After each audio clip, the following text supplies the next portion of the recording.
Hello and welcome to Bimochana Edu. This is the series of Geography Optional and we are doing Climatology which is Module 3 of our series. This is a continuation of our last class जहाँ पर हम लोग precipitation discuss कर रहे थे.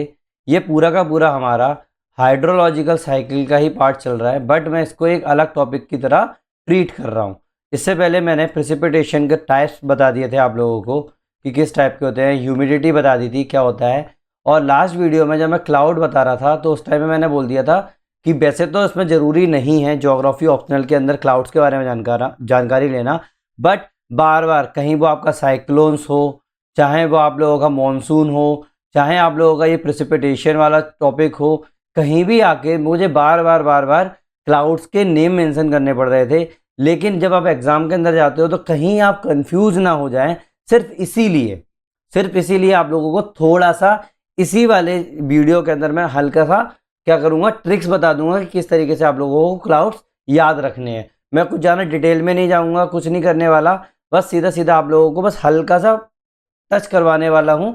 जितना ज़रूरी होगा उससे ज़्यादा की ज़रूरत नहीं है. और आज मैं जो करवाने वाला हूँ प्रेसिपिटेशन के अंदर वो मेरा पूरा global distribution करवाऊँगा, global distribution.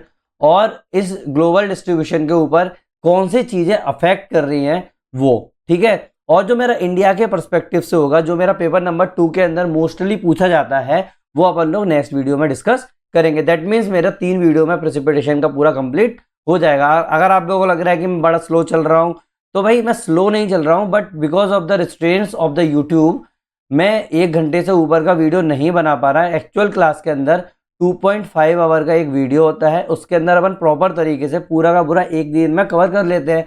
But जो मेरे वीडियोस बाद में देख रहे हैं, मतलब अभी लेटेस्ट जब मैं अपलोड कर रहा हूँ, मैं पर डे अपलोड कर रहा हूँ, अगर जो लोग वीडियो मेरा बाद में देख रहे हैं वो क्या करें, वो पूरे के पूरे जो 3 जो वीडियोस हैं मेरे प्रेसिपिटेशन के वो सारे एक सिंगल सिटिंग में देख सकते हैं, ठीक है. अगर आप प्रीलिम्स के टाइम पर देख रहे हो तो भी कोई प्रॉब्लम नहीं है, आप एक वीडियो देखना, उसके बाद कोई प्रॉब्लम नहीं है, आप लोग PYQ करें कि नहीं करें. लेकिन कम से कम जनवरी तक इसके अंदर जो भी होमवर्क दे रहा हूँ मैं, जिसमें मैं आंसर राइटिंग वगैरह का भी आप लोगों को बोल रहा हूँ सब कुछ, because as a 100% exam based preparation आप लोगों को आंसर राइटिंग करनी पड़ेगी. भाई अगर आप भी चाहते हैं कि आप लोगों का भी पूरा 100% exam based previous year pattern के ऊपर आप लोगों का जनरल स्टडीज का नहीं, ज्योग्राफी ऑप्शनल वाला जो है पूरे नोट्स तैयार हो जाएं और आप लोगों को बार बार कहीं दूसरे मटेरियल से ना देखना पड़े, केवल करंट अफेयर देखकर और उसको देखकर ही आप लोगों को आइडिया हो जाए और डायरेक्ट आप एग्जाम के अंदर 300+ के ऊपर आप मार्क्स लेकर आओ, तो आप मेरी ये वाली पूरी सीरीज फॉलो कर सकते हैं. 7 से 8 महीने की ये सीरीज है, आप लोगों का ये कंप्लीट हो जाएगा. अब आप कई लोग जो होंगे वो लोगों को एक डाउट होगा कि अरे सर मैं तो जनवरी या फरवरी से मैं तो ओनली अपना प्रीलिम्स पढ़ना चालू कर देता हूँ, तो मैं ये वाला क्यों करूँ, क्योंकि मेरा तो हो जाएगा, आप लोगों का तो कंप्लीट होगा नहीं. तर मैं इसके लिए आंसर देता हूँ कि भाई प्रीलिम्स में आप कितना घंटा पढ़ लोगे, ज़्यादा से ज़्यादा 10 घंटे 11 घंटे. साथ में सी सेट का भी मैं वीडियोस लेके आने वाला हूँ. सी-सेट का भी कोर्स आप मेरा यहाँ पर फुल फ्री तरीके से कर लेना, ये करोगे. लेकिन ज्योग्राफी ऑप्शनल का मैं ज़्यादा से ज़्यादा 1 घंटे का वीडियो बना रहा हूँ और आप लोगों से मैं ये भी बोल रहा हूँ कि आप लोग होमवर्क ना करें, उस टाइम पे कोई प्रॉब्लम नहीं है, बस ये वीडियो देखें और नोट्स बना लें अपने, जिससे आप जैसे ही प्रीलिम्स का एग्जाम होगा तो रिवीजन करने में आसानी हो जाएगी. समझ में आई नहीं वाली बात. और जब तक आप जनवरी तक जितने आप आंसर राइटिंग करोगे उससे ही आपकी इतनी प्रैक्टिस हो जाएगी कि आपको कोई प्रॉब्लम नहीं आने वाली आंसर राइटिंग में. समझ में आने वाली बात नॉर्मली. तो शुरू करें अपन लोग. मैं बस यही बोलना चाहता था, अगर आप लोगों को टाइम नहीं लगता है तो आई एम सॉरी फॉर दैट. सीधा ठीक है. नाउ आज का टॉपिक है अपना प्रेसिपिटेशन. बट मैं ये प्रेसिपिटेशन का आगे बढ़ाने से पहले मैं आप लोगों को थोड़ा सा क्लाउड्स के बारे में भी जानकारी देना चाहता हूँ. तो इसका मतलब आज मैं क्लाउड्स और प्रेसिपिटेशन का जो पीछे जो रह गया था वो अपन लोग करेंगे. समझ में आने वाली बात. नाउ पहले सिलेबस देख लो कि मैं इसके ऊपर मैंने इतना फोकस क्यों किया है. देखो हाइड्रोलॉजिकल साइकिल के अंदर ही मेरा सब कुछ चल रहा है, तो types and distribution of the precipitation है कि नहीं डायरेक्ट क्वेश्चन. पेपर नंबर 1 के अंदर ये डायरेक्ट क्वेश्चन आ गया है. नाउ पेपर नंबर 2 के अंदर भी इंडियन रेनफॉल पैटर्न के भी क्वेश्चन बार बार आते हैं और ये मेरा क्या है सिलेबस में डायरेक्ट दिया हुआ है, तो इसका मतलब हम इसको इग्नोर नहीं कर सकते. और जैसा मैंने आप लोगों को बोला कि मैं ओवरलोड ऑफ इन्फॉर्मेशन नहीं करूंगा, जितने ज़रूरी है जो हमारे एग्जाम में आता है सिर्फ मैं वही करवाऊंगा और आप लोगों के नोट्स भी उतने ही तैयार करवाऊंगा. बट इसका मतलब ये नहीं है कि मैं आप लोगों को under load of the information दूं कि भाई मैंने सिर्फ आप लोगों को नोट्स बनवा दिए और पढ़ लिया आप लोगों ने 4 पेज और आप लोग लिखा है. भाई एग्जाम के अंदर जाने के टाइम पर आप लोगों को 100% थोड़ी याद रहता है। जितना याद रहेगा तो कम से कम इतना तो कराओ कि वहां पर अगर आप लोग कुछ भी भूल जाते हैं, कहीं से भी क्वेश्चन आता है, तो आप लोग मार्क्स लेकर आ पाओ। अगर आप लोगों ने 20 मार्क्स का कोई क्वेश्चन पूछ लिया और उसके बारे में कोई भी आइडिया नहीं है, तो कम से कम अपने नोट्स की हेल्प से आप कम से कम 10 मार्क्स का तो आप अटेम्प्ट करके आ ही जाओगे ना। किसी जीरो से तो अच्छा है नॉर्मली, तो अपना पूरा का पूरा मटेरियल तैयार हो जाएगा। इसीलिए मैं बोला हूँ 300 प्लस की मैं गारंटी लेता हूँ। देखो प्रीवियस ईयर क्वेश्चंस भी कितने टाइप से आए हैं। देखो types of precipitation last time 2013 में आया था, इसका मतलब ये नहीं है कि अब भी ना आए, ठीक है। मतलब उसमें कौन कौन से कंडेंसेशन के टाइप पूछ लिए उन्होंने, कौन कौन से वो चीज़ पूछ ली, ये मैं कल करा चुका हूँ। डिस्ट्रीब्यूशन ऑफ द प्रेसिपिटेशन मतलब पूरा वर्ल्ड का, क्योंकि पेपर नंबर 1 के अंदर है ना, तो पेपर नंबर 1 के अंदर ओनली इंडिया के परस्पेक्टिव से नहीं पूछता है, वो अपने वर्ल्ड के से भी पूछता है। समझ में आने वाली बात नॉर्मली। तो वही चीज़ है, ये अपन लोग आज डिस्कस करेंगे इसको, ठीक है। नाउ अब ये पेपर नंबर 1 के अंदर अब लोग बोलते थे कि नहीं इंडिया से नहीं पूछता है, लेकिन देखो 2024 में हम लोगों का इंडिया के पर्सपेक्टिव से पूछ लिया। देखो इंडिया के अंदर, पार्ट्स ऑफ इंडिया के अंदर पूछ लिया ना, तो इसका मतलब ये नहीं है मैंने अगर पेपर नंबर 1 की तैयारी की तो पेपर नंबर 2 की नहीं। इसीलिए मैं अब ये क्या कर रहा हूँ, पूरा का पूरा पेपर नंबर 1 और पेपर नंबर 2 का जो है वो मैं एक ही जगह पे रख रहा हूँ, जहाँ पर इंटीग्रेट कर सकते हैं अपन लोग। समझ में आने वाली बात। पेपर नंबर 2 के अंदर भी देख लो, पूरा इंडियन रेनफॉल पैटर्न और वेस्टर्न डिस्टर्बेंसेस वाला चीज़ में, इसमें डायरेक्ट देखो 2021 में भी लेटेस्ट एग्जाम्पल आ चुका है, ठीक है। वही ट्रॉपिकल साइक्लोन है ना, इसके ऊपर भी क्वेश्चन आ चुका है। स्पेशल डिस्ट्रीब्यूशन का क्वेश्चन आ चुका है 19 में तो दो आ गए थे, इंडियन मानसून और उससे। अब देखो नॉर्मली मैं आप लोगों को अभी पैटर्न्स बता दूंगा, लेकिन जब मैं मानसून बताऊंगा तो इससे ज़्यादा और ज़्यादा डिटेल में अपन लोग बात करेंगे नेक्स्ट वीडियो के अंदर। मतलब मानसून तो अपन बाद में करेंगे, लेकिन ये वाला जो सेकंड नंबर का पेपर का जो पार्ट है वो अपन लोग नेक्स्ट वीडियो में प्रेसिपिटेशन में कवर करेंगे। समझ में आने वाली बात नॉर्मली। अगर आप लोगों को यहाँ तक चीज़ समझ में आ गई है तो प्लीज़ कमेंट सेक्शन में एक बार ओके कमेंट कर देना, और प्लीज़ लाइक करो और शेयर करो, और अपने डाउट जितने भी हैं आप लोग मुझे कमेंट सेक्शन में बता सकते हैं, या फिर मुझे कोई भी एक कमेंट डाल सकते हैं जिससे मुझे समझ में आ जाए कि आप लोग एक्टिव हैं। मुझे उधर से रिस्पॉन्स मिलना चाहिए कि भाई कोई ना कोई एक तो ये वीडियोस देख रहा है, पूरी तरीके से फॉलो कर रहा है, जिससे मैं ये पूरा जो सीरीज़ है वो फ्री में आप लोगों को यूट्यूब पर पूरी की पूरी अवेलेबल करवा पाऊँ, ठीक है। मैं नहीं चाहता कि आप लोगों को मैं बीच में यहाँ पर छोड़ूँ। मैं पूरा का पूरा जीरो से लेकर लास्ट तक 100% में सिलेबस कंप्लीट करवाने वाला हूँ। इसी के ऊपर कोई भी चार्जेस नहीं है इस चीज़ के, ठीक है। अब चलो अब देखते हैं क्लाउड्स के बारे में, ठीक है। थोड़ा सा देख लो, मैं बहुत ज़्यादा डिटेल में नहीं जाऊँगा, मैं बार बार ये चीज़ बोल रहा हूँ कि मैं बहुत ज़्यादा डिटेल में नहीं जाने वाला हूँ। समझ में आया ना। स्टार्ट करें अपन क्लाउड्स, लेट्स स्टार्ट, ठीक है। देखो अभी मैं ये डेफिनेशन वगैरह ये सब कराने से पहले मैं छोटी सी चीज़ और बता देता हूँ आप लोगों को। लास्ट वीडियो मैंने ड्यू पॉइंट के बारे में बताया था, ड्यू ड्रॉप्स के बारे में बताया था। नॉर्मली जब मैं आप लोगों को हीट बजट करा रहा था, तो उस टाइम में मैंने आप लोगों को बोला था कि जो मेरा सन है वो हाई फ्रिक्वेंसी रेडिएशन जो है एमिट करता है और मेरा अर्थ के ऊपर आता है। फिर क्या होता है डे टाइम में, और डे टाइम में मेरा जो अर्थ का जो सरफेस होता है वो हाई फ्रिक्वेंसी रेडिएशन को क्या करता है, एब्जॉर्ब कर लेता है, ठीक है, डे टाइम के अंदर। और जैसे ही मेरा जो सन की रेडिएशन जो कम हो जाती है, मतलब या तो नाइट टाइम आ जाए या फिर कुछ भी हो जाए, तो क्या होगा, मेरी जो अर्थ जो होगा, अर्थ का सरफेस जो होगा ना, वो इसको रेडिएट बैक करेगी। मतलब जो मेरा पूरा हीट है उसको मेरा रेडिएट बैक करेगी लो फ्रिक्वेंसी रेडिएशन के तौर पर, ठीक है। दैट मीन्स मेरी जो अर्थ है वो हीट रिलीज करेगी। क्यों, अभी तक दिन में तो गर्म हो रहा था, अब जो रात में ये होगी ठंडी करेगी। ठंडी कैसे होगी, जब मेरी हीट रिलीज होगी।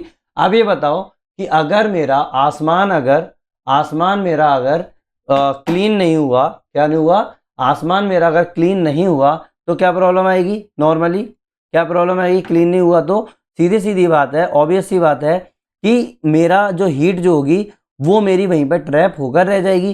जैसे ये मेरा क्लाउड है, यहाँ पर क्लाउड में मेरी क्या हुई, हीट जो है वो ट्रैप हो गई, तो इसको बांध लेगी। तो इसका मतलब नीचे का एरिया का जो टेम्परेचर होगा वो इंक्रीज हो जाएगा। नीचे का एरिया का अगर टेम्परेचर इंक्रीज हुआ, दैट मीन्स यहाँ पर मेरी क्या हो जाएगी, ड्यू ड्रॉप्स नहीं बन पाएंगी। क्यों, वही ओस की बूंदें नहीं बन पाएंगी। क्यों, मैंने बताया था कि जो मेरा एयर के अंदर वाटर रिटेंशन कैपेसिटी जो होती है, मतलब मेरी एयर जो होगी वाटर कितना होल्ड कर पाती है, वो किस पर डिपेंड करता है कि आप लोगों का टेम्परेचर कितना ज़्यादा है। टेम्परेचर जितना ज़्यादा होगा उतना ही ज़्यादा वो वाटर का जो है मॉलिक्यूल्स को वो होल्ड कर पाएगी। अगर मेरा टेम्परेचर कम होता गया तो मेरी उमस क्या होगी, बढ़ती चली जाएगी। और इसका मतलब ये है वाटर रिटेंशन कैपेसिटी जो हो जाएगी वो कम हो जाएगी। तो क्या हो जाएगा, वो वाटर जो होगी आपस में मिल जाएंगे, ड्रॉपलेट्स बन जाएंगे और चाहे वो पेड़ हो, पत्ते हो, चाहे सरफेस हो, उसके ऊपर चिपक जाएगी। तो इसको अपन लोग क्या बोल रहे हैं, इसको अपन ड्यू बोल रहे हैं, दैट मीन्स ओस की बूंदा बोल रहे हैं। समझ में आने वाली बात, मतलब ओस की बूंदों को बनने के लिए हमारे पास क्लियर स्काई होना चाहिए, ना कि क्लाउड स्काई। समझ में आने वाली बात, मतलब क्लाउड्स जो होते हैं ना वो रिफ्लेक्ट बैक कर देते हैं मेरे अर्थ सरफेस की लो फ्रिक्वेंसी रेडिएशन वाली वेव को, जिसके कारण मेरा जो पूरा एटमोस्फियर है वो गर्म होने लगता है। इसका मतलब समझ में आने वाली बात। अब देखो नॉर्मली ये तो मैंने वो चीज़ें बता दी थी क्योंकि कल वाले वीडियो में मैंने ये चीज़ क्लियर नहीं की थी। आप लोग अगर नहीं है तो आप लोग पहले मेरा पुराना वीडियो देखें, मैं किसके बारे में बात करूँ आप लोगों को समझ में आ जाएगा, ठीक है। नॉर्मली अब मैं क्लाउड्स के बारे में बताता हूँ। क्लाउड्स क्या होता है, सिंपल सा visible mass of condense water होता है, water vapour ice suspended in the atmosphere. क्या होता है, देखो नॉर्मली वाटर पेपर आप लोगों को दिखाई तो देती नहीं है कि नहीं है। वाटर पेपर आप लोगों ने कभी देखी, आप लोगों को महसूस होती है अरे यार उमस बहुत ज़्यादा है, या फिर आपने कॉमन सेंस देखा होगा कि जो पानी की आप ठंडी बोतल जो रखते हो अपने आसपास, पानी की ठंडी बोतल जब रखोगे जितनी ज़्यादा उमस होगी, क्या होगी, जितनी ज़्यादा उमस होगी, जितनी ज़्यादा ह्यूमिडिटी होगी, उतनी ही ज़्यादा जो आप लोगों की वाटर बॉटल के आसपास जो होगी वाटर वेपर्स चिपक जाएंगी, है कि नहीं। दैट मीन्स आप लोगों को वैसे तो विजिबल दिखाई नहीं देगी चीज़ें, तो आप कैसे देख पाओगे भाई ये है। तो क्या होगा, आपके जो विजिबल मास है ना, जो कंडेंस वाटर का, क्योंकि वाटर कंडेंसेशन हो गया ना कंडेंस वाटर पेपर का, या फिर आइस का भी बोल सकते हो, आइस सस्पेंडेड का एटमोस्फेयर के अंदर, तो उसको अपन लोग क्या बोलेंगे, क्लाउड बोलेंगे। क्या बोलेंगे, क्लाउड बोलेंगे। ये इंडिकेटर होता है वेदर कंडीशन का और प्रेसिपिटेशन टाइप का, कैसी आप लोगों की प्रेसिपिटेशन हो रहा है, कैसी उसकी वेदर कंडीशन है, ये इंडिकेट करता है। भाई कॉमन सेंस लगाओ, जब मेरे साइक्लोन्स आते हैं तो मेरा क्या होता है, यहाँ पे क्लाउड्स देखने को मिल जाते हैं, तो हम लोगों को समझ में आता है कि भाई डिस्टर्बेंसेस चालू हो गई है, वेदर कंडीशन में डिस्टर्बेंसेस चालू हो गई है कि नहीं, ये चीज़ समझ में आती है। तो बेसिक्स देख लो क्लासिफिकेशन का। भाई ये ल्यूक हॉवर्ड ने किया था 1802 के अंदर, ये फादर ऑफ क्लाउड क्लासिफिकेशन है। क्या है, इन्होंने ही क्लाउड क्लासिफिकेशन किया, ल्यूक हॉवर्ड ने 1802 के अंदर, ठीक है, इन्हें क्लासीफाई किया था, ठीक है। नॉर्मली वेट थोड़ा सा ना हैंग हो रहा है, मैं अभी इसको ठीक करता हूँ, I am sorry for that. Yes we are here, कहाँ थे हम लोग, हाँ हम लोग देख रहे थे कि बेसिक क्लासिफिकेशन देख रहे थे। ल्यूक हॉवर्ड 1802 के अंदर क्लासिफाइड कहाँ पर कितने, ल्यूक हॉवर्ड ने ना जो क्लाउड्स थे उनको चार टाइप में, वो चार फॉर्म में क्या था, क्लासिफाई किया था। पहला था सर्रस, किसमें, सर्रस। सर्रस का मतलब था कर्ल, मतलब नॉर्मली जिसका शेप जो होता है ना नॉर्मल, वो कैसा होता है, इस तरीके का, इस तरीके से कर्ल होगा, चाहे ऐसे मुड़ जाएगा इस तरीके से, तो शेप के ऊपर हो रहा है, मतलब सर्रस का मतलब हो गया कर्ल टाइप का, ठीक है। एक होता है सर्रस, एक होता है कुमुलस, आपने सुना होगा क्यूमुलस। कुमुलस का मतलब होता है भाई नॉर्मल, एक जगह कॉमन सेंस लगाना कि एक ढेर कर दिया, कहीं भी ये कहीं यहाँ पर दिख रहा है, कहीं यहाँ दिख रहा है, कहीं यहाँ दिख रहा है, एक जगह, मतलब कोई भी इसका व्यवस्था नहीं है कि कहाँ पर होना चाहिए, भाई अव्यवस्थित जगह चीज़ है। तो मतलब कुमुलस का मतलब होता है अव्यवस्थित जगह, ढेर मतलब होना। नॉर्मली तो इसको बोलते हैं हीप, क्या बोलेंगे, हीप। तो मतलब कर्ल हीप, हीप को क्या बोलते हैं, कुमुलस। सरस का मतलब होता है कर्ल। स्ट्रेटस मतलब होता है लेयर, एक लेयर टाइप की आपको दिखाई देगी एक के ऊपर एक नॉर्मली। हीप का मतलब होता है किसी भी चीज़ के ऊपर नॉर्मल आप लोगों को अव्यवस्थित लेयर दिखाई देगी, इसमें आप लोगों को लेयर दिखाई देगी। निम्बस का मतलब होता है रेन से रिलेटेड, क्या होता है, निम्बस का मतलब रेन से रिलेटेड। तो मतलब आपके चार टाइप के आप लोगों को क्लाउड्स हमेशा देखने को मिलेंगे, सरस, कुमुलस, स्ट्रेटस और निम्बस। याद रखना, तो कहीं भी ये नाम आए आप लोगों के माइंड में सीधा आना चाहिए कि सर्रस, और सर्रस का मतलब होता है कर्ल, मतलब उसका जो शेप होगा कर्ल टाइप का दिखाई देगा। कुमुलस जो होगा वो हीप होगी। स्ट्रेटस जो होगा वो लेयर के रूप में बात कर रहा है वो। निम्बस मतलब हमेशा पानी से रिलेटेड बात कर रहा है कि यहाँ पर रेन आएगी। मॉडरेट सिस्टम जो है वर्ल्ड मेट्रोलॉजिकल ऑर्गेनाइजेशन ने दिया था, 10 मेन क्लाउड टाइप के बारे में बात की थी, जिसको अपन लोग हाइट के रूप में अपन लोग क्या करते हैं, क्लासीफाई कर देते हैं। मैंने आप लोगों को कल बताया था डायग्राम, ठीक है, ये वाला डायग्राम बताया था। तो इसमें 10 तरीके के आप लोगों को क्या है,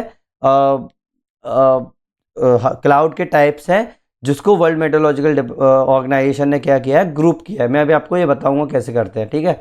नाउ अगर मैं बात करूं हाइट के रूप में, मतलब क्लाउड्स के अल्टीट्यूड के रूप में, पहला होता है हाई क्लाउड्स। क्या होंगे, हाई क्लाउड, मतलब बहुत ऊंचाई पे दिखाई देंगे आप लोगों को, 6 से 12 किलोमीटर दूर, कभी कभी 14 किलोमीटर ऊंचाई पर भी दिखाई देते हैं। तो ऐसा नहीं है कि 12 का मतलब 12 ही डाल दिया, क्यों, स्टेटोस्फीयर के अंदर आप लोगों को देखने को मिलता है ना, वही चीज़ होगी। इसमें आप लोगों को क्या क्या देखने को मिलेंगे भाई, आइस क्रिस्टल देखने को मिलेंगे, आइस क्रिस्टल देखने को मिलेंगे, ये स्टेबल होंगे क्योंकि ऊंचाई पर, बहुत ऊंचाई पर है, ऊंचाई पर तो स्टेबिलिटी होती है, और ये थिन होते हैं। थिन क्यों होते हैं? क्योंकि मैंने आप लोगों को बताया था कि अर्थ सरफेस से लेकर जैसे जैसे मैं हाइट इंक्रीज होती जाती है, मेरा वाटर वेपर की जो डेंसिटी होगी ना वो कम होती जाएगी। अगर ऊपर मेरी वाटर वेपर की डेंसिटी कम होती गई, दैट मीन्स मेरे क्लाउड जो होंगे वो थिन होंगे, है कि नहीं है? तो यहाँ पर मेरे को कैसे कौन से क्लाउड्स देखने को मिलेंगे? यहाँ पर मुझे सर्रस देखने को मिलेगा, यहाँ पर मेरे सर्रो स्टेटस देखने को मिलेगा, यहाँ पे मेरा सर्रो कुमुलस देखने को मिलेगा।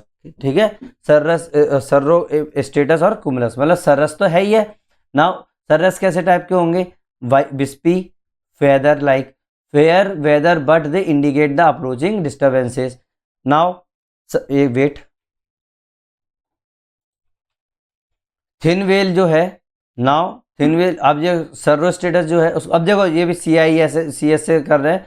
Thin veil halo around the sun moon, sun या मून के अराउंड आप लोगों को हालो फील दिखाई देते हैं। ये pre cursor of the cyclonic system, भाई साइक्लोनिक सिस्टम से पहले आप लोगों को देखने को मिलते हैं। याद रखना हाई क्लाउड्स मतलब होता है सर्रस से रिलेटेड, मतलब सर्रा आएगा ना इसके अंदर वो हाई होंगे।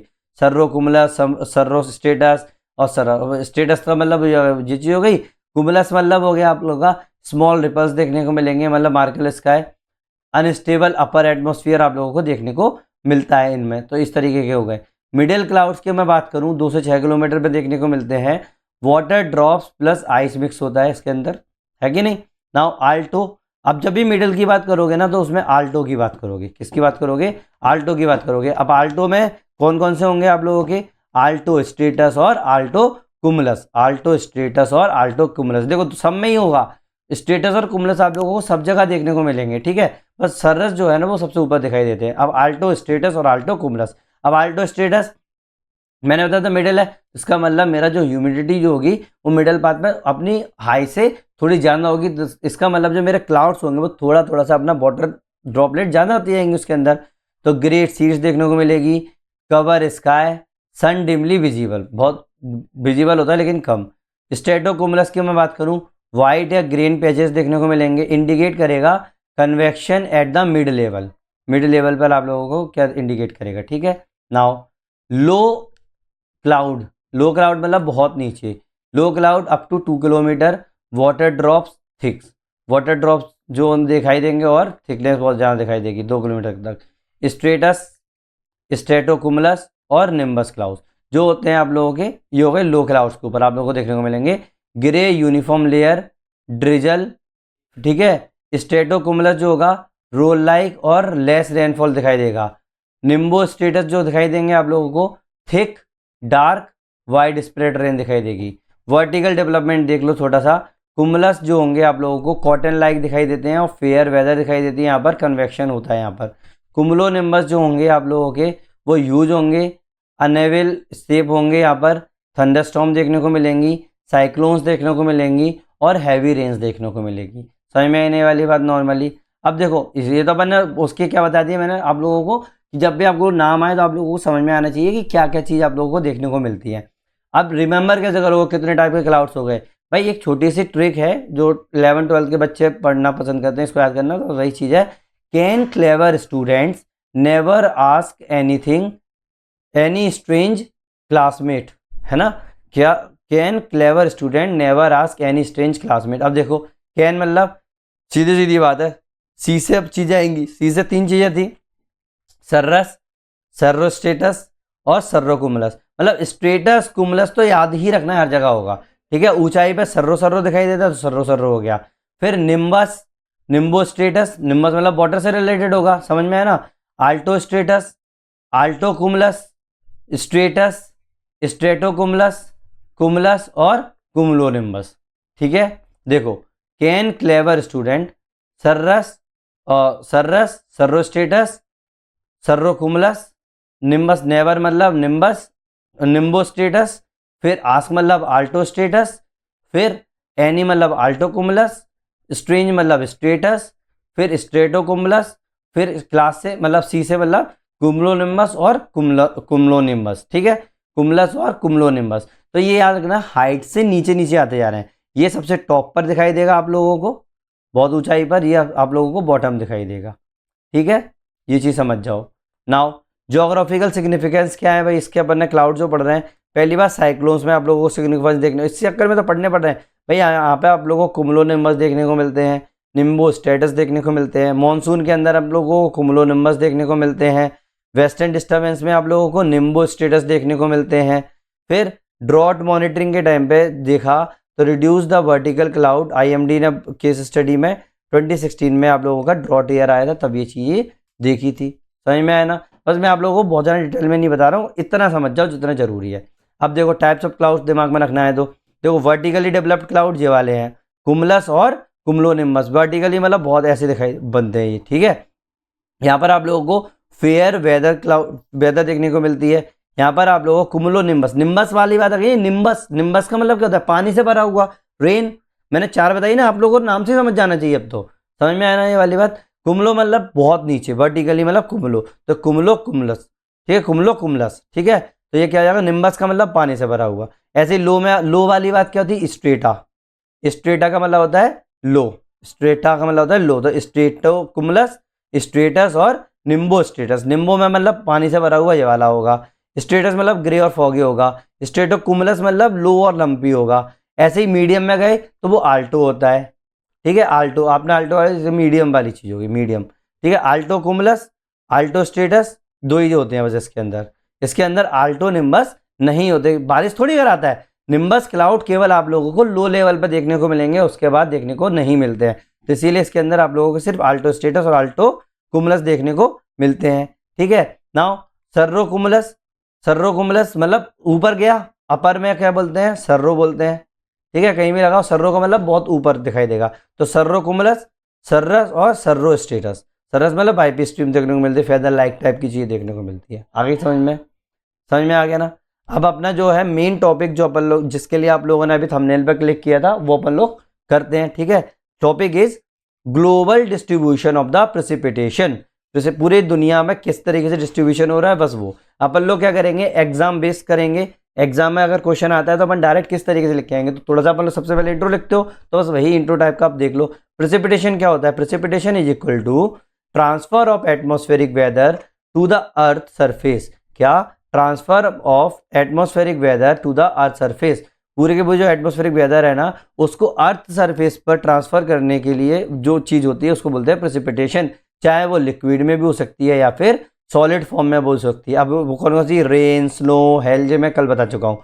Central to the hydrological cycle, continuous movement of the water between the atmosphere and the land and ocean, ठीक है। यही चीज़ मैं बता चुका हूँ, प्रेसिपिटेशन की बार बार नहीं बता रहा हूँ, 2-4 कर लो, आप लोगों को कोई ना कोई जो भी याद हो जाए वो लिख के आया ना एग्जाम के अंदर।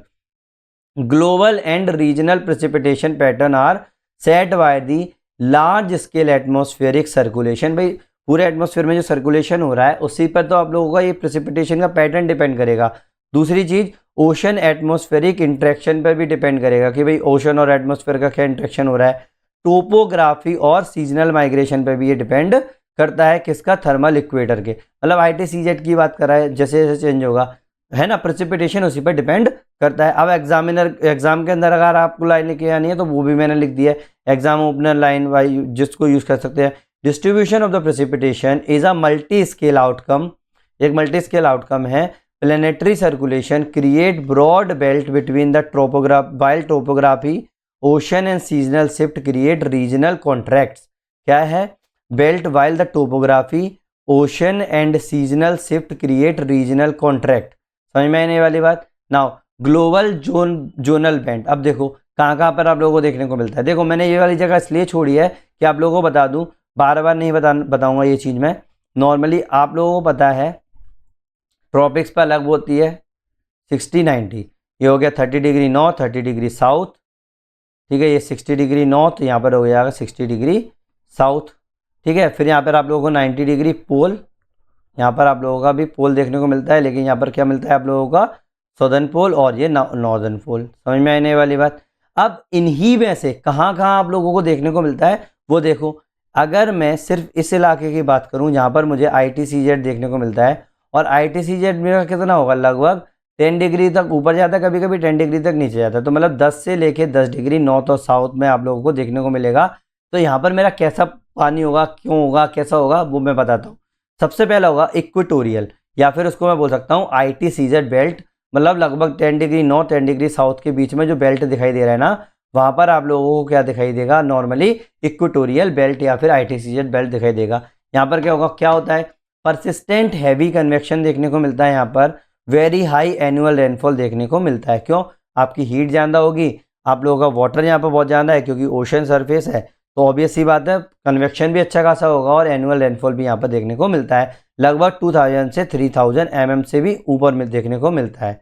नाउ मैकेनिज्म किस तरीके से होगा भाई, पहले क्या होगा, अब आपको पता है कि जो ट्रॉपिक्स इलाका है यहाँ पर मेरी क्या चलती हैं, ट्रेड विंड चलती हैं, तो ट्रेड विंड के कन्वर्जेंस होगा यहाँ पर, फिर ITCZ होगा, ITCZ मतलब इंटर ट्रॉपिकल कन्वर्जन जोन, फिर क्या होगा, स्ट्रॉन्ग एसेंट होगा मतलब ऊपर उठेगा, एडियाबैटिक कूलिंग होगी, जब ऊपर जाएगा तो ऑटोमेटिक मैंने बताया था जब ऊपर जाता है तो एडियाबैटिक कूलिंग होती है, जिसके कारण अब क्या होगा, जब एडियाबैटिक कूलिंग होगी तो क्या होगा, आप लोगों का कंडेंसेशन हो जाएगा यहाँ पर, जब कंडेंसेशन होगा तो क्या हो जाएगा, डीप कुमुलोनिम्बस क्लाउड्स देखने को मिलेंगे, है कि नहीं है, फिर डेवलपमेंट और इंटेंस कन्वेक्टिव रेनफॉल हो जाएगा। जब कुमुलोनिम्बस दिखाई देंगे तो ऑब्वियसली होता है बहुत ज़्यादा बारिश दिखाई देगी। तो ये आप लोगों का मैकेनिज्म हो गया। Example, Amazon basin, Congo basin, maritime south east Asia, मतलब इंडोनेशिया, फिलीपींस, यहाँ पर आप लोगों को देखने को मिलता है। एग्जाम के अंदर क्या करोगे, आप लोगों का होमवर्क क्या है, जो मैंने लोकेशंस बताई हैं वो आप क्या करोगे, ड्रॉ करोगे और आप सीधे सीधे निशान बनाओगे कि ये इक्वेटोरियल इलाका है, यहाँ पर मुझे देखने को मिलती हैं ये चीज़ें। समझ में आई? मैं नहीं बनाता हूँ तो आप लोग क्या करते हो, छोड़ देते हो, मुझे पता है आप लोग नोट्स में नहीं बनाते, आप लोग प्लीज़ नोट्स में बनाए, नहीं तो अगर आप लोगों ने नहीं बनाए तो एग्जाम के अंदर, मैं पर्सनल एक्सपीरियंस से बोल रहा हूँ, जो आप लोगों के नोट्स होते हैं ना, आप एग्जाम के अंदर वही लिख के आते हो नॉर्मली, और वहाँ पर माइंड लगता ही नहीं है, दिमाग चलता ही नहीं है कि मैं इस तरीके का डायग्राम बनाऊँ। आप लोगों ने अगर हैबिट डेवलप कर ली इस तरीके की तो ऑटोमेटिक आप लोग वहाँ पर बनाकर आओगे ही आओगे। समझ में आई नहीं वाली बात नॉर्मली? चलो, कीवर्ड्स या थ्योरी यूज़ कर सकते हैं। ITCZ में क्या देखने को मिलता है, ये मॉइस्ट कन्वर्जन जोन है, ये लिंक होता है आप लोगों का हेडली सेल के साथ, मैंने बताया सब कुछ बता चुका हूँ। हेडली सर्कुलेशन ड्राइव करता है ट्रेड विंड को और ITCZ अपलिफ्ट को। एग्जाम में क्या लिख के आओगे, अगर इतना सारा तो लिख के नहीं आओगे, नॉर्मली क्या लिखोगे, ITCZ convergence and the warm sea surface temperatures produces the world heaviest convective rainfall belt. सबसे ज़्यादा हैवी जो कन्वेक्टिव रेनफॉल बेल्ट है ना, वो आप लोगों को कहाँ देखने को मिलता है, इक्वेटोरियल ITCZ बेल्ट देखने को मिलता है। समझ में आने वाली बात नॉर्मली एग्जाम के अंदर। नाउ सब ट्रॉपिकल हाई, सब ट्रॉपिकल हाई मतलब 20 से लेके 30 डिग्री नॉर्थ या साउथ में आप लोगों को देखने को मिलता है। वही चीज़ 10 था ना, तो यहाँ से आप लोगों को देखने को मिलेगा सब ट्रॉपिकल हाई। तो सब ट्रॉपिकल ही रीजन था, मतलब इसको अपन लोग डेजर्ट बेल्ट भी बोलते हैं। क्या बोलते हैं, डेजर्ट बेल्ट। 30 डिग्री पर तो डेजर्ट देखने को मिलता है ना, मतलब क्या होगा, यहाँ पर आप लोगों के ग्लोबल डेजर्ट देखने को मिलेंगे, जो अपना एक्सपीरियंस करेंगे वेरी लो एनुअल प्रेसिपिटेशन। ठीक है, बहुत कम, पूरे साल में बहुत कम बारिश होती है। मैकेनिज्म भाई डिसेंडिंग लिम्ब होता है यहाँ पर हेडली सेल का। आपको पता है जब मैं बनाता हूँ, जब मेरा क्या हो जाएगा 0 डिग्री, ये हो जाएगा 30 डिग्री। जब मेरा हेडली सेल बनाता हूँ तो मैं कैसे बनाता हूँ, ये इधर आया, ये इधर आया, ये ऐसे गया, फिर ये ऐसे गया, ठीक है, और ये यहाँ आया। अब इधर से भी आएगा अगर 60 से भी, तो जब मेरा इधर से ऐसे ऐसे आता है, फिर ऐसे आता है, ये आता है, दैट मीन डिसेंडिंग है और ऊपर से ड्राई एयर है कि नहीं है, ड्राई एयर है और डिसेंडिंग एयर है।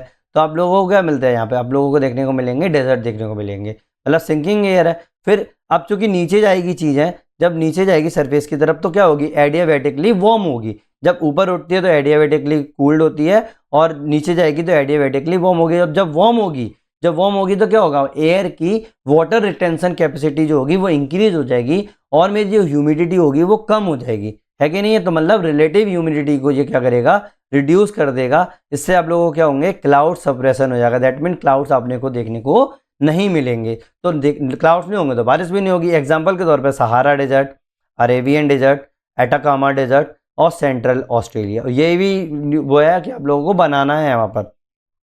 कीवर्ड सब्सिडेंस, सबसे बड़ी बात, क्योंकि सिंकिंग मोशन है ना, उसमें आप सब्सिडेंस लिखो। सब ट्रॉपिकल हाई मतलब रेन डेफिसिट देखने को मिलता है। एग्जाम सेंटेंस, एग्जाम के अंदर इतना सारा नहीं लिख के होगा, टाइम नहीं मिले तो इतना तो लिखिए आना कि subsidence under the subtropical high create stable clear condition and the global desert belt. ये क्या करेगा आप लोगों का, सब्सिडेंस जो है under the subtropical high, इससे क्रिएट होता है stable clear condition and the global desert belt आप लोगों को देखने को मिलते हैं। सब ट्रॉपिकल हाई हो गया। Now third is mid latitude belt. क्या? Mid latitude belt. Wait, now mid altitude belt. क्या? मिड अल्टीट्यूड बेल्ट मतलब 30 से लेके 60 डिग्री नॉर्थ या साउथ में आप लोगों को देखने को मिलता है। What? Moderate to high precipitation. ठीक है, यहाँ पर आप लोगों को मॉडरेट से लेके हाई प्रेसिपिटेशन देखने को मिलता है। सीधी सीधी बात है, आप लोगों का इक्वेटर रीजन था, वहाँ पर हाईएस्ट था, फिर बीच में आया, यहाँ पर आप लोगों को तो डिजर्ट हो गया, यहाँ पर आप लोगों को पानी ही नहीं मिल रहा था। इसके बाद आप लोगों को क्या मॉडरेट से हाई प्रेसिपिटेशन देखने को मिल जाता है। Seasonal and frontal in the nature. Seasonal भी हो सकता है और फ्रंटल भी होता है। क्यों? क्योंकि यहाँ पर क्या होगा, आप लोगों के फ्रेंड्स टकराते हैं। आई एम सॉरी फॉर दैट। तो फ्रेंड्स टकरा गए तो फ्रंटल हो गया। नाउ मैकेनिज्म, वेस्टर्लीज जो होंगी वो आएंगी और पोलर फ्रंट जो होंगे वो आपस में टकराएंगे। इससे क्या होगा, आप लोगों का वेव साइक्लोजेनेसिस देखने को मिलेगी, मतलब मिड लैटिट्यूड साइक्लोन देखने को मिलेगी। ये विजगनेस ने पोलर फ्रंट थ्योरी में इसकी बात की हुई है। तो क्या हो जाएगा, फ्रंटल एसेंट होगा, स्ट्रेटी फॉर्म प्रेसिपिटेशन होगा, जेट स्ट्रीम्स देखने को मिलेंगे, जेट स्ट्रीम स्टीस फॉर्म देखने को यहाँ पर मिलेंगे आप लोगों को। समझ में आने वाली बात? अगर बात समझ में आ गई तो एक बार कमेंट सेक्शन में ओके लिख देना। अगर कंफ्यूज्ड हो तो भी मुझे बता देना कि सर मैं कंफ्यूज हो गया हूँ, सर किस तरीके से होगा। बहुत सिंपल है, कुछ नहीं है। अपन लोग जो अगर मेरा शुरू से फॉलो करते आ रहे हैं, मैं बार बार एक ही चीज़ को रिपीट करता हूँ। मैंने कहीं भी कोई भी नई चीज़ जब पढ़ाता हूँ तो मैं उसमें टाइम लेता हूँ। इन चीज़ों को मैं इसीलिए निकालता हूँ कि मैं कम से कम मैंने 10 बार ये चीज़ें आप लोगों को बताई हुई हैं। समझ में आने वाली बात? नॉर्मली एग्जाम्पल, सिंपल सी बात है, अपन लोग जितना भी पढ़ रहे हैं अपन ने ना सीधा सीधा हीट से सब कुछ लिंक करके रखा हुआ है। चीज़ें गर्म होंगी सरफेस गर्म होगा, सरफेस गर्म होगा आप लोगों का प्रेशर कम होगा। जहाँ पर ठंडी चीज़ होगी वहाँ पर प्रेशर ज़्यादा रहेगा, प्रेशर से कम प्रेशर की तरफ चीज़ें आती हैं। यही तो रूल्स एंड रेगुलेशंस है भाई किसी भी उसके फिजिक्स के। फिर उसके बाद आप लोगों को अगर गर्म चीज़ होगी तो भाप बनेगी। मैंने बताया था कि जब ऊपर जाएंगे अपन हाइट, सरफेस से ऊपर हाइट बढ़ती जाएगी तो मेरी चीज़ें ठंडी होती जाती हैं, जब नीचे आएंगे तो वो गर्म होती चली जाती है। जब ऊपर ठंडी होगी तो कंडेंसेशन होगा तो आप लोगों को क्या होगा, बारिश देखने को मिलेगी। जब मैंने फ्रंटल थ्योरी बताई थी, जब दो फ्रंट आपस में टकराते हैं गर्म और ठंडे, तो वो भी आपस में क्या होता है, वहाँ पर बारिश होने लगती है। बस वही चीज़ है, मैं बार बार बता रहा हूँ और कोई भी चीज़ नहीं है। पूरा क्लाइमेटोलॉजी अपना सिर्फ इतनी सी चीज़ पर टिका हुआ जो मैंने आप लोगों को थोड़ी देर पहले बताया। समझ में आने वाली बात? नाउ मैं भी टॉपिक से हट गया था लेकिन मैं फिर से आ रहा हूँ। ठीक है, example, western Europe, eastern north America और साउथ चिली में देखने को मिलता है। होमवर्क है कि इसका आप लोग क्या करोगे, बनाओगे इसमें। Now keyword, polar front, frontal precipitation, wave cyclogenesis. Exam में क्या करोगे, इतना बड़ा नहीं लिख के आना है तो एक लाइन तो लिखिए आना। Interaction of the polar and tropical air, मतलब ट्रॉपिकल और पोलर एयर जब टकराती हैं बिल्कुल मिड लैटिट्यूड के अंदर, ये प्रोड्यूस करता है frontal rainfall associated with travelling cyclones. क्या? बिल्कुल ट्रेवलिंग साइक्लोन से जो होता है वो एसोसिएटेड रहता है। ठीक है, नाउ पोलर एंड सब पोलर रीजन। क्या? पोलर एंड सब पोलर रीजन। तो क्या करें, ये वेरी लो टोटल प्रेसिपिटेशन होता है इसके अंदर। वो क्या होता है इसके अंदर, बहुत ज़्यादा प्रेसिपिटेशन का मतलब, क्योंकि भाई पोलर रीजन है। यहाँ पर क्या हुआ, मैंने वही बताया, जैसे अपना 30 पर डिसेंडिंग एयर होती है ना, आपका पोल्स पर भी क्या देखने को मिलते हैं भाई, डिसेंडिंग एयर देखने को मिलती है। जब डिसेंडिंग एयर होगी तो ऑब्वियसली बात है भाई एडियाबैटिक वाली बात हो गई। अब जब वो वाली बात हो गई, जब मेरा 30 पर ही अगर मेरा पानी नहीं आता है, बारिश नहीं होती, प्रेसिपिटेशन कम होती है, तो मेरा पोलर इलाके में भी तो मेरे को कम मिलेगी ना। ऑब्वियसली डिसेंडिंग वाली बात हो गई। ठीक है, वही पोलर, जो मैंने पोलर साइकिल बताए थे ना, सेल बताए थे पोलर सेल, उसके अंदर ये डिसेंडिंग वाला इलाका ये वाला चीज़ हो गई। इसीलिए तो लो टोटल प्रेसिपिटेशन होगा। ज़्यादा अगर होती भी है, क्योंकि 60 के आसपास तो मिलेगी ना आपको, 60 से आसपास, तो भी आप लोगों को ज़्यादा स्नो देखने को मिलेगी, पोलर डेजर्ट देखने को यहाँ पर आप लोगों को मिलते हैं। मैकेनिज्म देखो, cold air has low saturation. क्या होता है यहाँ पर, कोल्ड एयर के पास लो सेचुरेशन पेपर होती है, प्रेशर, लिटिल मॉइस्चर देखने को मिलता है इवन व्हेन अपलिफ्ट अकर, जब अपलिफ्ट होता है तो। एग्जांपल, एंटार्क्टिका, इंटीरियर ग्रीनलैंड और आर्कटिक बेसिन आप लोगों को देखने को मिलता है। एंटार्क्टिका, आर्कटिक और इंटीरियर ग्रीनलैंड में आप लोगों को क्या मिलती है, ये वाला चीज़ देखने को मिलती है। कीवर्ड में देख लो, कोल्ड डेजर्ट देखने को मिलेंगे, significance of the cryosphere and the global fresh water storage देखने को मिलता है। एग्जाम सेंटेंसेस में मैं लिखूँ तो polar cold limits atmospheric moisture आता है इसके अंदर।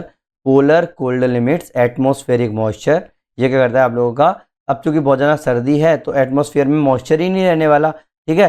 सो precipitation is low and largely solid होगी, यहाँ पर ज़्यादातर सॉलिड होगी। अब देखो जो मैंने इतनी देर से बता रहा हूँ आप लोगों को, ये वही चीज़ है भाई। क्या है, सबसे पहले बहुत ज़्यादा वेट ITCZ देखने को मिलेगा, मतलब ITCZ पर क्या होगा, यहाँ पर वेट रीजन देखने को मिलेगा।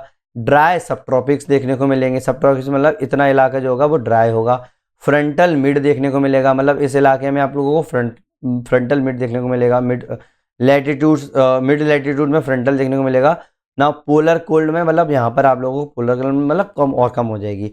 तो सीधी सीधी बात है, जब मैंने ये बताया था जब पूरा वर्ल्ड में, तो मैंने क्या बताया था, इसको पोलर क्लाइमेट यहाँ पे बोलते हैं। इसमें टेम्परेट और कॉन्टिनेंटल क्लाइमेट बोलेंगे यहाँ पर ड्राई क्लाइमेट हो जाएगा, लगभग 30 के आसपास का बेल्ट है ना ये। फिर ट्रॉपिकल क्लाइमेट देखने को मिलता है, ठीक है। वही चीज़ आप लोगों को पूरी पूरी देखने को मिल जाती है। आप बोलोगे कह रहे सर इसमें मेरे को रेन तो दिखा ही नहीं दिया। अभी तो मैं आप लोगों को बस रिवाइज करा रहा हूँ किस तरीके से रेन, इस तरीके से अभी दिखाता हूँ मैं आप लोगों को, ये रहा, ठीक है। नॉर्मली देखो इक्वेटर के ऊपर कन्वेंशनल रेनफॉल देखने को मिलता है। ये आप फ्लो चार्ट बना के आ सकते हो एग्जाम के अंदर इस तरीके का, ठीक है। नाउ इक्वेटर के अंदर कन्वेंशनल रेनफॉल देखने को मिलता है। मैंने आप लोगों को बताया था यहाँ पर आप लोगों को राइजिंग वार्म मॉइस्ट एयर देखने को मिलेगी, डेली आफ्टरनून शावर्स देखने को मिलेंगे, और इक्वेटोरियल रीजन्स पर देखने को मिलेंगे जैसे अमेजन, कॉन्गो, इंडोनेशिया। ऐसे ही ट्रॉपिक्स एंड मिड लैटिट्यूड जो है वहाँ पर आप लोगों को ऑरोग्राफिक रेनफॉल देखने को मिलेंगे, जहाँ पर आप लोगों का मॉइस्ट एयर जो होगी वो आप लोगों के माउंटेन से हिट कर जाएगी, जैसे राइजेस, जैसे वो ऊपर जाएगी कूल होगी और कंडेंस होती चली जाएगी। फाउंडेड इन वेस्टर्न कोस्ट, कहाँ पर मिलता है, हमेशा वेस्टर्न कोस्ट पर देखने को मिलता है। इस इलाके में देखने को मिलेंगी हमेशा, जैसे एंडीज, वेस्टर्न घाट और रॉकी, वेस्टर्न घाट और रॉकी, ठीक है। वहाँ पर आप लोगों को देखने को मिलता है। ये चीज़ आप लोग क्या करोगे, डायग्राम के अंदर बना के आना एग्जाम के अंदर, मार्क्स तभी मिलेंगे। Temperate zone, cyclonic frontal rainfall की अगर मैं बात करूँ, warm and cold air masses जहाँ पर मिलते हैं वहाँ पर देखने को मिलता है। फ्रंटल अपलिफ्ट देखने को मिलता है यहाँ पर। Found in temperature zone, temperate zone में आप लोगों को देखने को मिलता है जैसे यूरोप, नॉर्थ ईस्ट USA और Japan, north eastern USA and Japan में देखने को मिलेगा। पोलर एंड डेजर्ट जोन में बात करूँगी, स्पार्स रेनफॉल मतलब बहुत कम देखने को मिलते हैं रेनफॉल, अगर देखने को भी मिलेगी तो आप लोगों को क्या देखने को मिलेंगे, सीधी सीधी बात जमी हुई, ठीक है। Cold air hold less moisture, cold air जो है वो बहुत कम मॉइस्चर को होल्ड करती है। High pressure zone found in Sahara, Antarctica and central Asia में आप लोगों को देखने को मिलती है ये वाली रेट। समझ में आई नहीं वाली बात। नॉर्मली आप क्या करोगे, आपका होमवर्क ये है कि जो भी मैंने लोकेशन बताई है वो आप लोगों को सेट, वो क्या करनी है आप लोगों को उसमें निशान बनाने हैं कि भाई यहाँ पर ये वाली रेनफॉल हो रही है। समझ में आने वाली बात। अब ग्लोबल डिस्टर्बेंसेस में करोगे, ये मैंने AI के थ्रू बनवा दिया था, ठीक है। समझ में आने वाली बात। वैसे हाथों से भी बना सकते हो। नॉर्मली क्या करोगे, 60 से 90 डिग्री, देखो मैंने क्या किया है, एक मिनट रुकना, वेट, ये क्या किया है, 90 डिग्री नॉर्थ, 90 डिग्री साउथ, ठीक है। 90 डिग्री नॉर्थ, 90 डिग्री साउथ, ये है ना, वही चीज़ है। नाउ तो नॉर्थ के साइड में क्या होगा, पोलर वाला इलाका होगा। यहाँ पर आप लोगों को क्या देखने को मिलेगा, इक्वेटर देखने को मिलेगा, ये पूरा इक्वेटर है ना। तो इक्वेटोरियल रीजन पे क्या मिलेगा, वो कन्वेंशनल चीज़ें देखने को मिलेंगी। फिर नॉर्थ साइड में देखो साइक्लोन्स देखने को मिलेंगे, साइक्लोनिक और स्पार्स देखने को मिलेगा, मतलब बहुत कम वो होंगी। ऐसे ही इधर की तरफ जो होगी यहाँ पर भी स्पार्स देखने को मिलेगा। 30 डिग्री के ऊपर आप लोगों को क्या देखने को मिलेगा, ड्राई रीजन देखने को मिलेगा। अपने हिसाब से ये चीज़ बना लेना। समझ में आया ना ये वाली बात। नॉर्मली ज़्यादा नहीं है, अगर नहीं आ रहा तो मुझसे आप कमेंट सेक्शन में पूछ सकते हैं, कोई बात नहीं है, ठीक है। देखो 90 डिग्री पर स्पार्स देखने को मिलता है, 60 डिग्री पर आप लोगों को साइक्लोनिक देखने को मिलते हैं, फ्रंटल देखने को मिलते हैं, ये बना देना। 30 डिग्री के आसपास आप लोगों को क्या देखने को मिलेगा, ड्राई रीजन देखने को मिलेगा, ये 30 डिग्री के आसपास ड्राई रीजन देखने को मिलेगा।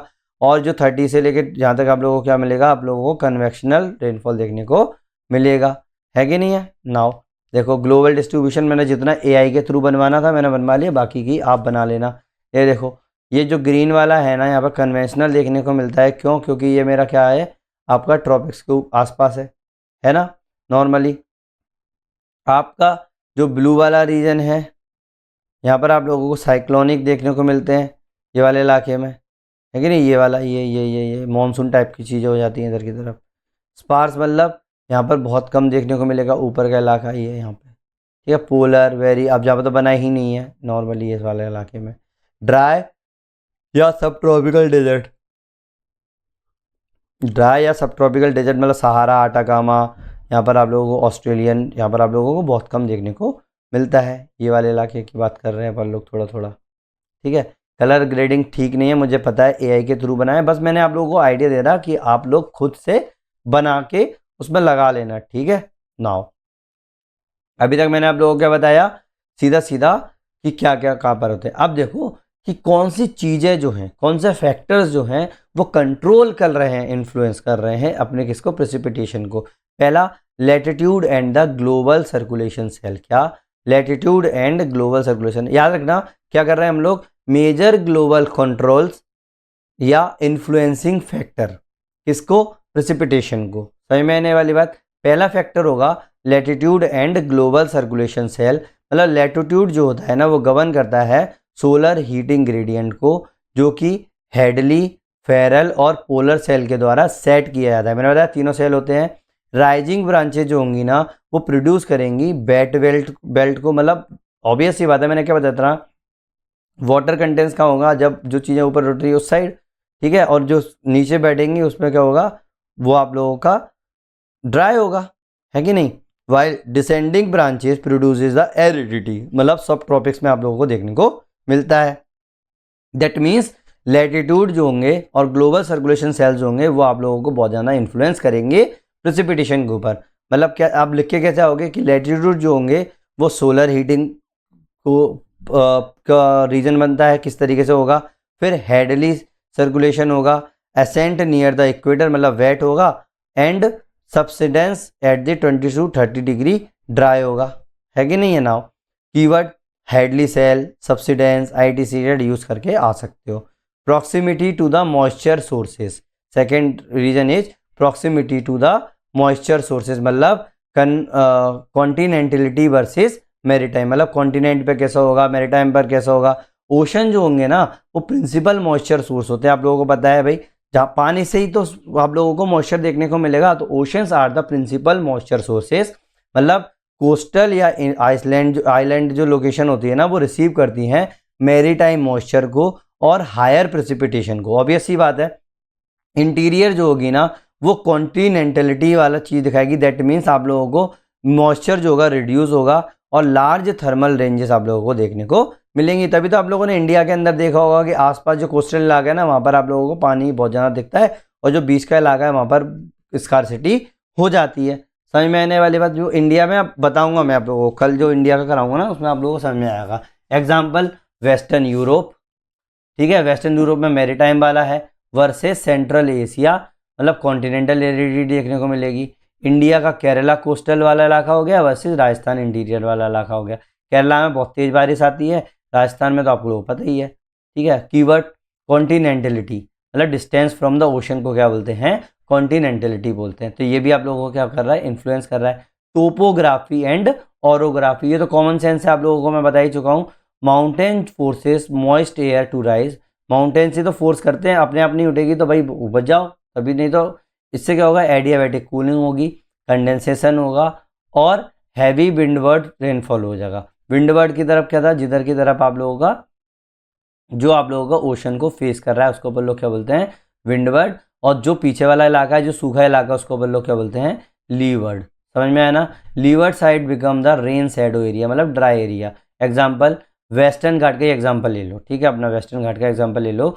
विंडवर्ड जो है, windward heavy south west monsoon rain आता है। लीवर्ड जो है डेक्कन वाला इलाका जो होगा वो ड्राई होगा।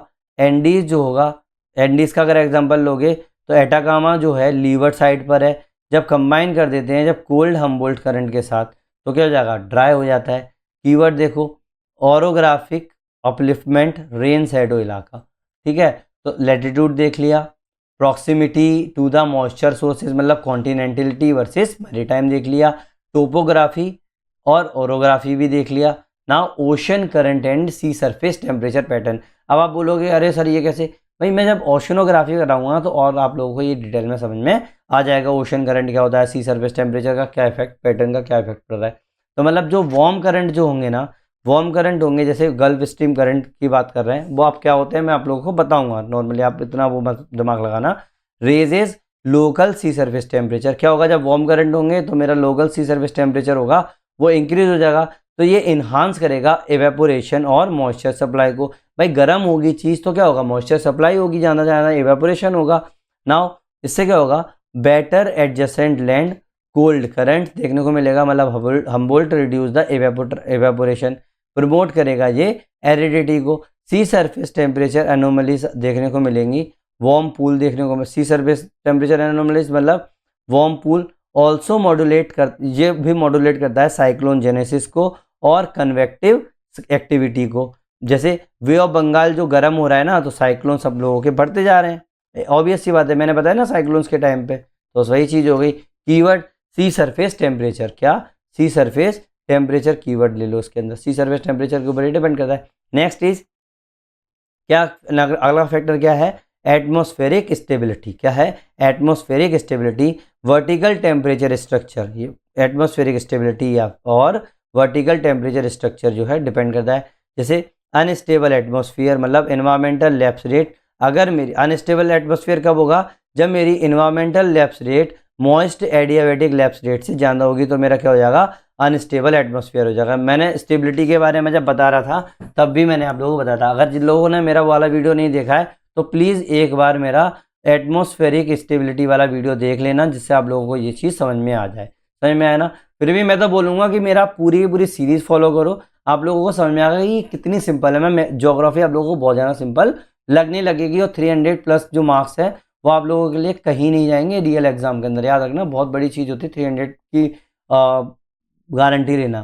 फेवर डीप कन्वेक्शन, तब क्या होगा, अनस्टेबल एटमॉस्फेयर जो होगा ना, अनस्टेबल एटमॉस्फेयर वो फेवर करता है डीप कन्वेक्शन को। कन्वेक्शन तभी तो होगा जब अनस्टेबल एटमॉस्फेयर होगा, और अनस्टेबल एटमॉस्फेयर कब होगा, जब एनवायरमेंटल लैप्स रेट जो होगी वो आपके मॉइस्ट एडियाबेटिक लैप्स रेट से ज़्यादा होगी ना। कुमुलोनिम्बस, अब इससे क्या होगा, आप लोगों का कुमुलोनिम्बस देखने को मिलेगा, उससे आप लोगों को हैवी शावर्स देखने को मिलेंगे।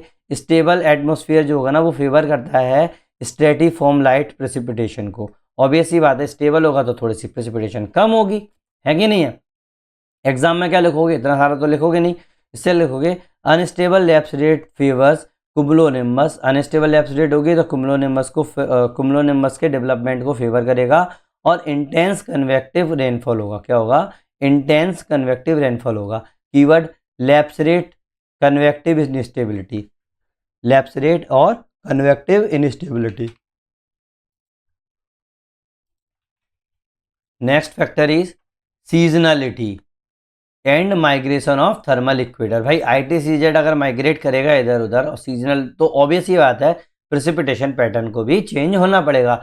तो seasonal shift of the thermal equator मतलब ITCZ produces the monsoon regime area that are wet seasonally, जो क्या हो जाएंगे, area that are wet seasonally South Asia, and dry at other time, और ड्राई जो होंगे other times Mediterranean dry summer, Mediterranean dry summer.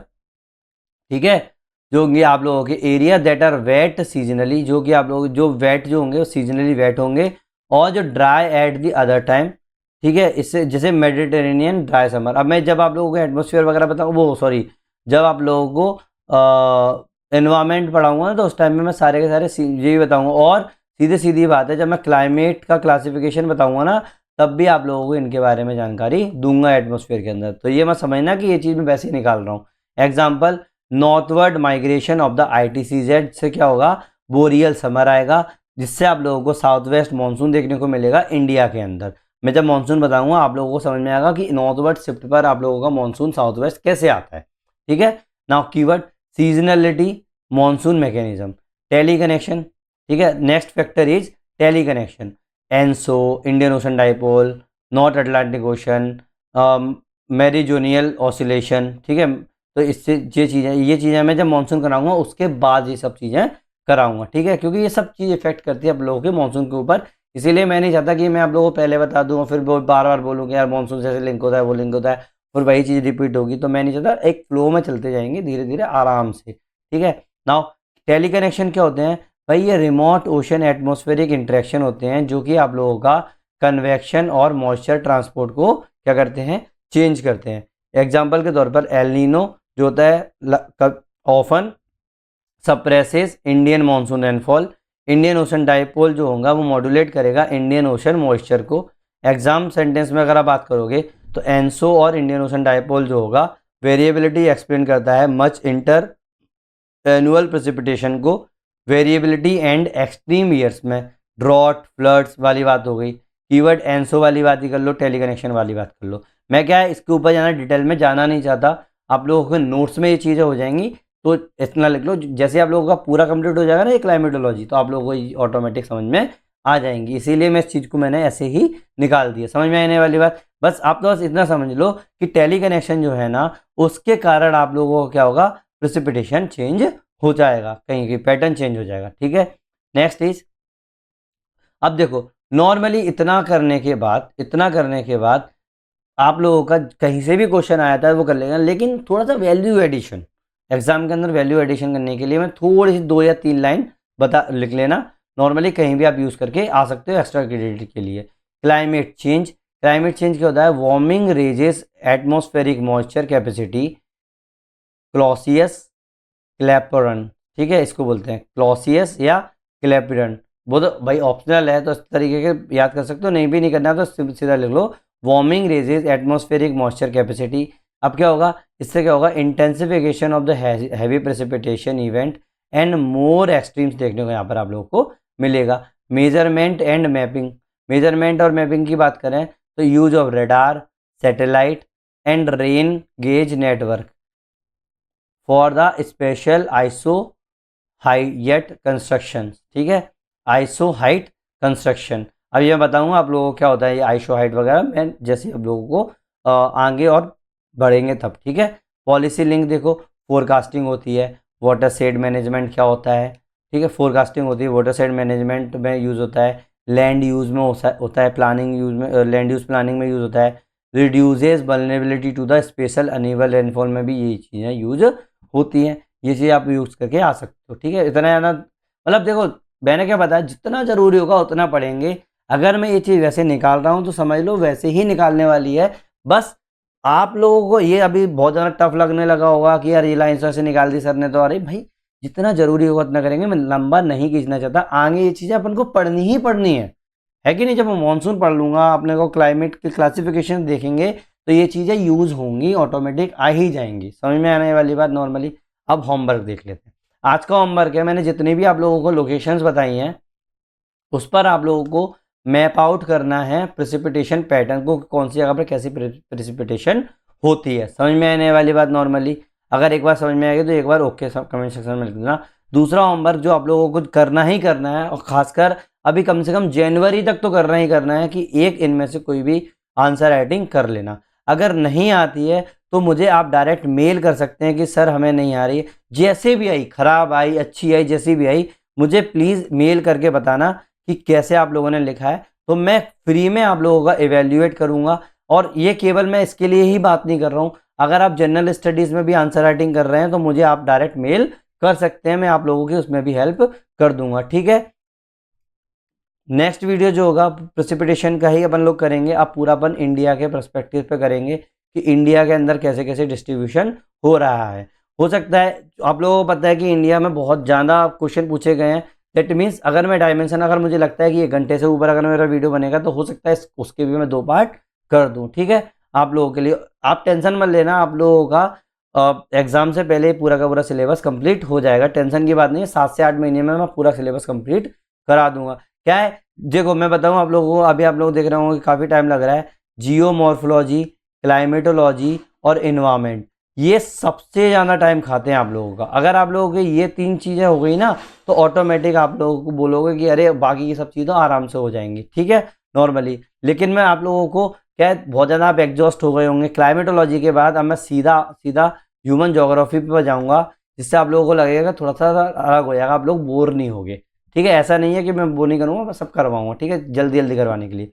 तो वही चीज़ होगी, ओवरलोड ऑफ द इन्फॉर्मेशन नहीं होने वाला, तो अंडरलोड ऑफ द इन्फॉर्मेशन भी नहीं होगा। ठीक है, अगर आप लोगों को लगता है कि 1% भी मैंने आप लोगों की हेल्प की है तो आप सब्सक्राइब करें, लाइक करें, शेयर करें और कमेंट सेक्शन में मुझे बताएं कि कौन सी चीज़ आप लोगों को थोड़ी सी टफ लग रही है, या फिर आप लोगों को पैटर्न समझ में नहीं आ रहा, अगर आप चाहते हैं कोई थीम में भी चेंज कर दूँ तो आप लोगों के फीडबैक पर ही मेरा पूरा का पूरा चलेगा। ठीक है, थैंक यू वेरी मच, मिलते हैं नेक्स्ट वीडियो में।